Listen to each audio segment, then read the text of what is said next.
Part 2 of the Kandee Martin story. Marion Bowman's last words. Bowman used some of his last words to draw attention to the death penalty and how society views people on death row, saying they're labeled as the worst of the worst. None of these guys that I have gotten to know and grown to love are the people that they were when they had their moment that cost them everything, he said. If the world could see us in our day-to-day, they would have a different view of the death penalty. We all pray for grace and forgiveness, but the outside world is stuck with images of monsters perpetrated by the state, while our real voices are silenced. He concluded by saying, "We are not what the state labels us to be. We are kind, caring, loving people, and it's a shame the world can't see that." Marion Bowman's last meal. Bowman's last meal was fried shrimp, fish and oysters, chicken wings, chicken tenders, onion rings, banana pudding, German chocolate cake. He drank pineapple juice and cranberry juice. What was Marion Bowman convicted of? A jury convicted Bowman of murdering Martin, whom Bowman described as a longtime friend and sometimes sexual partner who bought crack cocaine from him. Prosecutors argued that Martin owed Bowman money for drugs and cited several witnesses who said they heard him swearing to kill the young woman.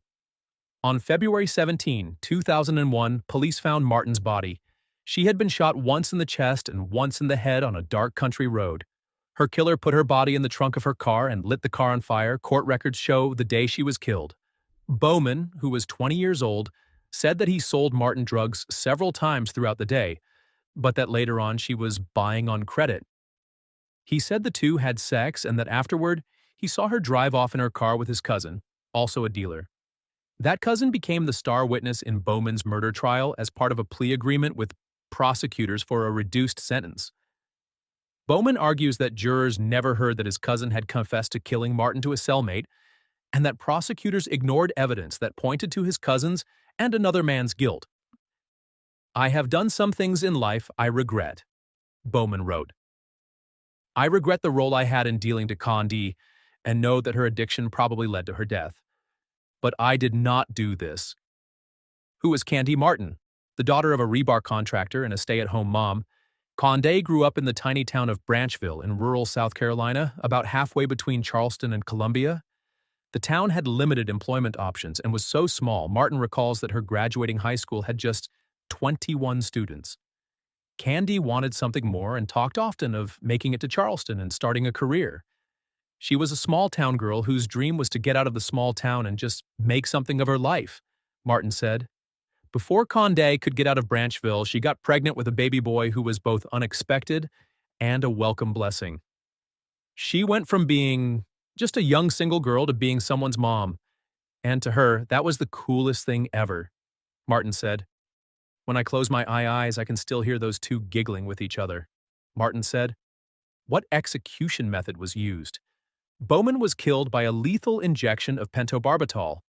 Bowman's attorneys had been arguing that there was a veil of secrecy surrounding the drug, saying in court documents that the state has refused to turn over basic details, like the pentobarbital's expiration date and how it's stored.